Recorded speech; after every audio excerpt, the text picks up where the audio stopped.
Hello everyone. Hi there, welcome back to Telescola Book Club. We are your hosts. I'm Mr. Darrell. And I am Miss Maka. Well, Ms. Maka, today we are talking about an adventure story around the world in 80 days. Yes, by Jules Verne. You know, when you step into the world of Jules Verne, you get into this world of possibilities, travel, endless adventures. Yes, and in those adventures you will meet lots of unforgettable characters. People from all over the world, basically. Yes, of course, but Mr. Darrell, we shouldn't forget, before we look at the book itself, let's look at our agenda.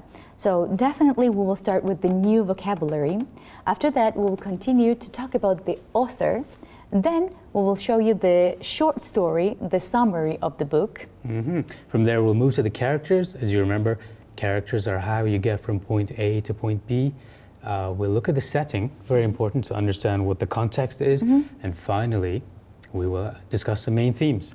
Yeah, but we will never ever forget the homework. Good, it wouldn't be a lesson without some homework. Of course. Now let's start with the new vocabulary, Mr. Darrell. What's our first word? The first word is an adjective, and it is solitary. Solitary. The meaning is when you're alone, without companions, or something is unattended. Euli, martosuli. Our next word is a noun, wealth. That's how it's pronounced, wealth. A great quantity or store of money, valuable possessions, property, or other kinds of riches. Koneba, simdidre. Our next word is modest. Another adjective, modest. This is when you show or have quite humble characteristics, and you're free from egotism, vanity, boastfulness, and those kinds of things. Tavmdabali, mokrzalebuli. Our next verb is to dismiss. To dismiss. This is when you ask a bunch of people who have gathered to go away, or to split up, to go home, basically, or you give permission for someone to leave. Gashveba, datchovna. Our next noun is wager. Wager. This is something that you risk or stake on an uncertain event. It's kind of a bet. Sanadzleo. Our next verb, to depart. To depart. This is when you go away, when you leave a place. Tsasla, gamgzaureba. Our next word, expense. A noun, expense. This is the cost or charge for something. Kharji, danakharji. Our last word is to dispatch. To dispatch. To send away with speed as a messenger, a telegram, or even like army personnel. Kagzavna. Yeah, that's it. Now, Mr. Darrell, the author. Okay, who hasn't heard of Jules Verne? He is a 19th century French author, famed for such revolutionary science fiction works as Around the World in 80 Days, and the other major classic, 20,000 Leagues Under the Sea. So he loved having numbers in his titles.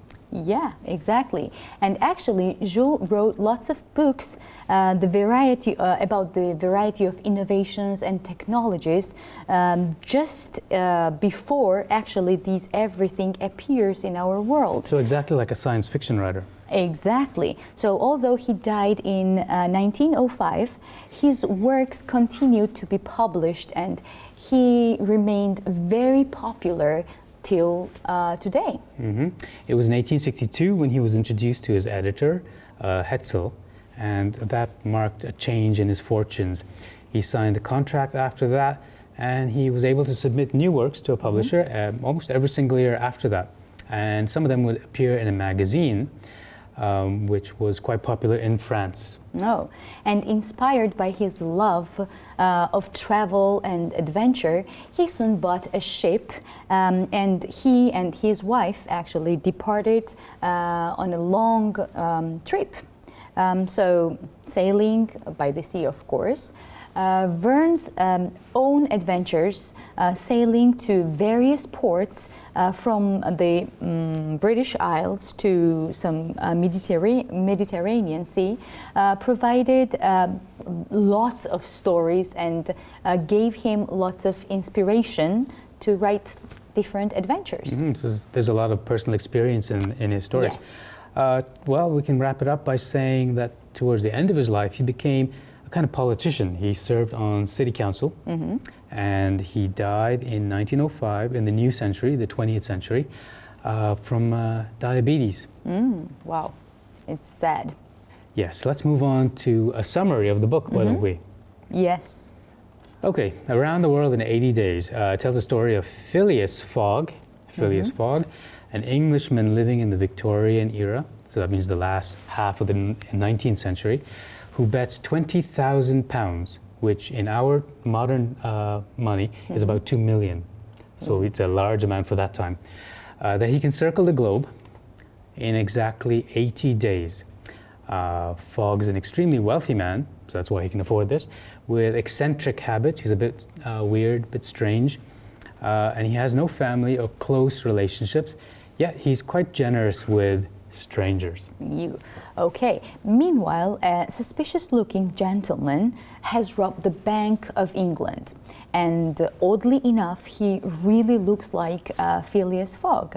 And there is a detective a detective from Scotland, police officer from Scotland, just like the FBI right now, is now on the case to pursue and arrest Filius Fogg. But the first thing is he should first catch him.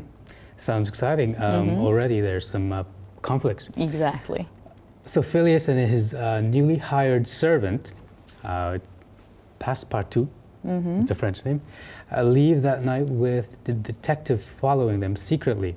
The adventure continues. We're not going to give you the details too much, but the adventure continues with Passepartout, the servant, making lots of mistakes. They stop to help an Indian princess in distress. Fogg duels with an American colonel, someone in the army, and all the while trying to escape Detective Fix. Yes. Actually, Filius Fogg is down to use everything from ships to trains and elephants or sailing sled, different types of transport just to actually reach his goal and do whatever he already promised, like as a bet, right? But he is very calm and logical, and he never freaks out when there are some delays, and he is not afraid of some dangerous type of traveling. So we can say that he's very confident in his decision. He's kind of the perfect man for this job. He's not picky about how he travels. No, and he knows the dangers of traveling, and he is ready. He expects it, so he's ready for that. He's a born traveler. Yes. Detective Fix is able to arrest Fogg at the worst possible moment, and now it looks like maybe Fogg can accomplish his task. But instead of doing something crazy like jumping off a bridge, he agrees to get married to the princess, the Indian princess, and so maybe things are going to get better. But Passepartout realizes something, that Filius Fogg, one of the most punctual men in the world, did not account for the time gained by traveling eastward, and so they have still time to win a bet. This is a very exciting ending. Yeah. Filius Fogg rushes into his club, Gentleman's Club, where he made the bet, and astonishes everyone by having proved that he did it in 80 days, just like he said. But what he's most happy about, other than becoming super rich, even more rich than before, is finding someone to love and who loves him back. So all those adventures across the world brought him love. Yeah, exactly. So he had the best gift for his bet, I would say. And his adventures. Yes.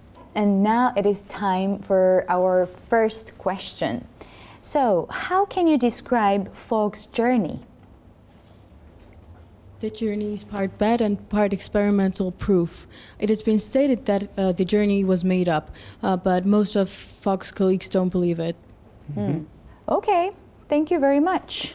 Thank you very much. Exactly. So it was quite hard for that time to believe that, right, Mr. Darrell? Would you believe that in those days? No, and as we mentioned, or we will mention, the technology was just not there at that moment, so why would they believe it?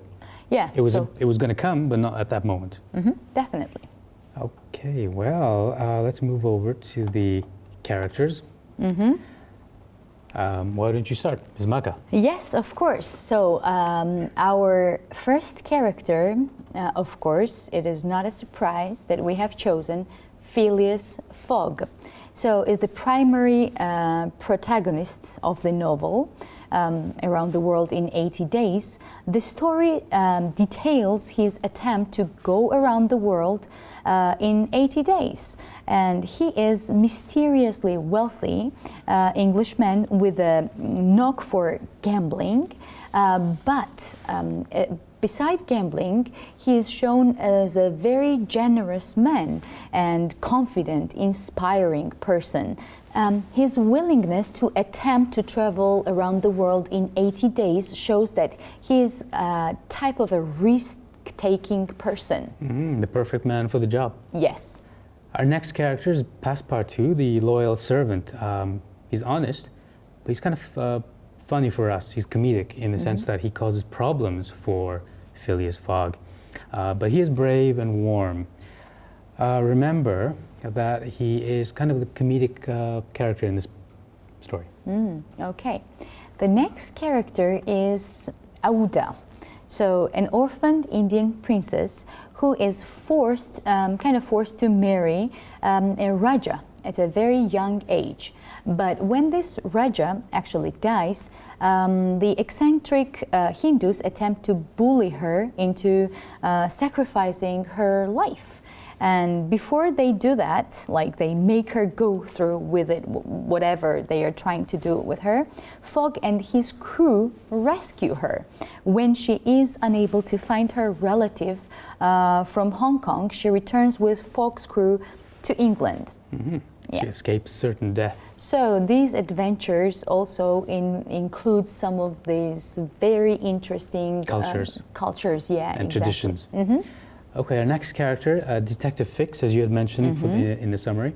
As Fogg leaves on his journey, remember a major bank was robbed, so that brings in this detective. And he believes, for some reason, he believes that it's Filius Fogg. That makes the journey even more exciting because not only is he trying to travel around the world to win this bet, he's traveling away to escape from the detective. And the detective wants to catch Fogg so he can get some of the reward money. Okay. So our next character is Sir Francis Cromerty. So this is a person, Englishman living in India. Fogg and his crew encounter him on the train from Bombay to Calcutta, and he travels with them by elephant between the two train stations. So he knows quite a lot about the region, and he appears to be kind of a help for this crew, and the customs of this region. He's very familiar with these, and aids in rescuing Auda, as we mentioned, the princess. Our last character is John Bunsby. He is a sailor living in Hong Kong, an English sailor, and he's one of the other characters that they meet on the journey. He helps them get to Shanghai as fast as possible so that they can catch the steamer, an old powered ship, to Yokohama in Japan to get there. Yeah, so this is it about the characters list, and now it is high time for the question. Let's ask the following question. You heard us speak about these characters. List at least 3 adjectives that describe the personality of Filius Fogg. Firstly, I would say he was resourceful, honorable, and confident mostly. Wow, excellent. Yeah. Yes, thank you very much. That's exactly what we were talking about when we mentioned that he's resourceful and the perfect man for the job. Exactly, and confidence is that I would say the most important adjective here, because he really needed that for that time. You know, a similar thing might be today's astronauts. You have to be confident. You have to be you have to believe in yourself to go up into space somewhere unknown. And this would have been the same for him at that time. Exactly. Let's move over to the setting. The setting of the story. We often do this with the when and the where. Let me tackle the when. So it happens in 1872. And we should set the context for 1872. The British Empire is in full force. That's exactly why he travels to India, to China, to Hong Kong, and so on. Those are parts of the world that the British Empire was doing business with. And the other thing is the infrastructure, the transportation was getting much, much better. This is why he was able to do this at that time. Railways were being built up and so on. So I think that is very key to understanding this time. And what about the where part? So as you mentioned, there were lots of like the era of new modern technologies and new transportation. So Filius Fogg chose his home in a rich part of London. All bets are off for setting when he accepts the wager, though as the whole world becomes Jules Verne's literary playground. Good point, Ms. Maka. Verne's incredible knowledge of geography and the world is displayed in this book. He knows about Paris, the Suez, Bombay, Calcutta, Singapore, Hong Kong, Yokohama, San Francisco, New York, Liverpool, London, and all of that is displayed in the book. Yeah, sounds like international citizen. Yeah, something like that. Yeah. It would be very nice to talk to him for that time. At that time, yeah. Yeah, exactly. Okay, now it is time to ask a question to our audience. So we've looked at the era, we've looked at the when part, and according to the setting, what is the genre of this book? Jules Verne's novel Around the World in 80 Days is a travel adventure story, but it has elements of multiple genres, although it is not as futuristic as his other works. Yeah, thank you very much. Exactly, and I think the genre, the diversity in genres is because of his experience, I would say. A well-educated man writing a book that can show some of the education he's got. Yeah, exactly. Okay, now let's move on to the main themes of the book. So what are the main messages the writer tried to tell us via his book? So the first one that we have chosen is imperialism. So written in the 19th century, at the height of British colonization, this novel rings this theme of imperialism and the influence of Western part of the world. Fix is able to chase Fogg for a long precisely because so many of the territories he travels into are British owned. Places like India, Hong Kong display the effects of colonization and the mix of cultures and so on. You can see the trace of English colonialism in there, in the way he presents them. Today, of course, one country having this kind of influence is unimaginable, but at that time, that was the case. Yeah, and this colonization made it easy for Fix to move in different parts of this countries. Yeah, our next main theme is honor and reputation. Though he has the opportunity to double his fortune, Fogg's motivation is not only money, but he just wants to fulfill whatever he said he will do, okay, with the money. Instead, he wants to preserve his honor and prove his worth to the men of the Reform Club, to show that he can do what he sets out to do. You're right. He spends nearly all of his money along the way, showing that riches are not what he was looking out for. For him, you're right, it is honor more than money. Yeah, and it's like because he was so confident, that's why he knew he would do it, I think.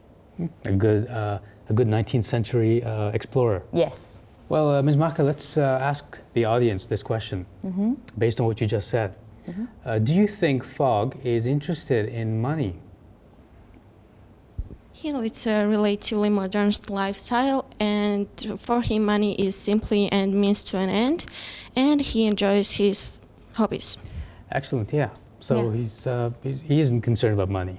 Yes, and from there we can see, thank you very much, from there we can see that he is not really greedy person, right?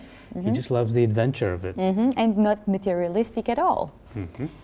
Yeah, and now we have another main theme for you, and this is modernity. Mr. Darrell, why won't you start the topic? I'd love to. So actually, it's the most important theme in the book, modernity.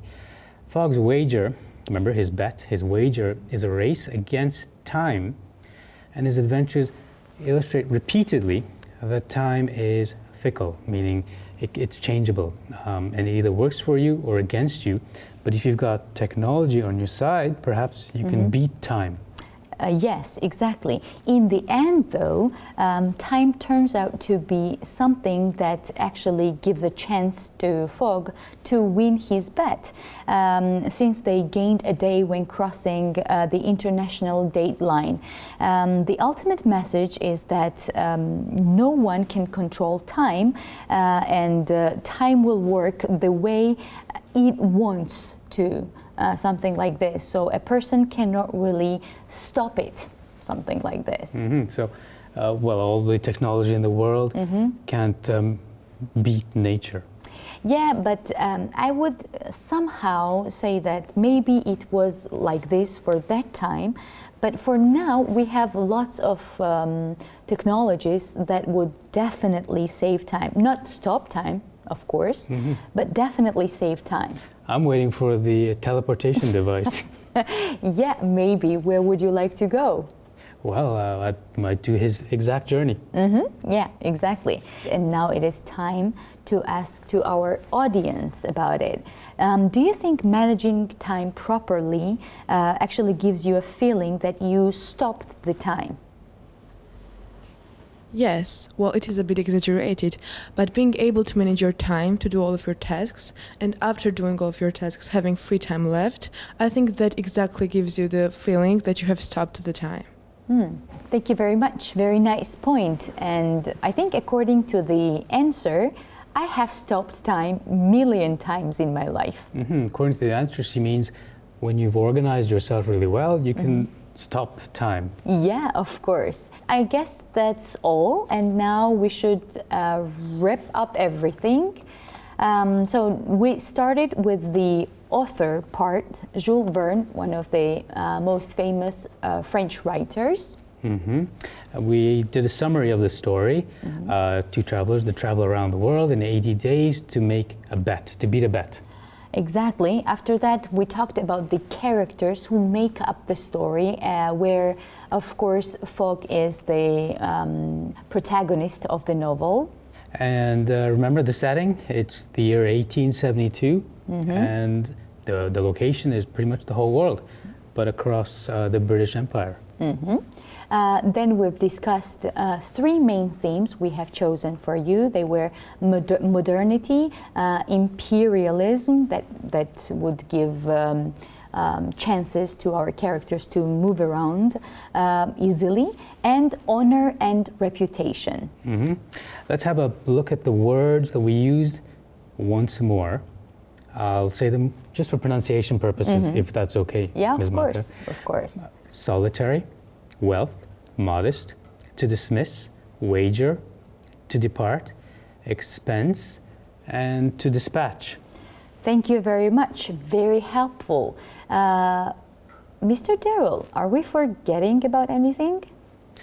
I believe so. I believe so. Yeah, of course, the homework part. What is our homework for today?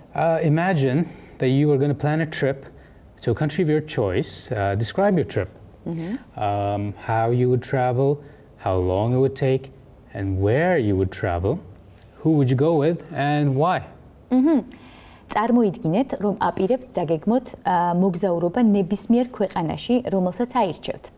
აღწერეთ თქვენი მოგზაურობა, რით იმოგზაურებთ, რამდენი ხნით, სად წახვალთ და ვისთან ერთად. Ratom. Well, Ms. Maka, I think they can send those answers to the address you see on the screen. პასუხები შეგიძლიათ გამოგვიგზავნოთ ეკრანზე მითითებულ მისამართზე. Now, just for fun, where would you travel to? I would say the very first country on my list is Japan, and I think I would really enjoy a good trip to Japan. Watch out for Godzilla or something? Yes, something like this. Okay, I guess that's all for today. It was very interesting, very adventurous. I really enjoyed the discussions. Yes, and hopefully a lot of the TV audience will send in homework. Of course, we are waiting for them. Okay, so it's time to say goodbye. We did this around the world in half an hour, basically. Yes, exactly. Okay, goodbye. Until next time, goodbye.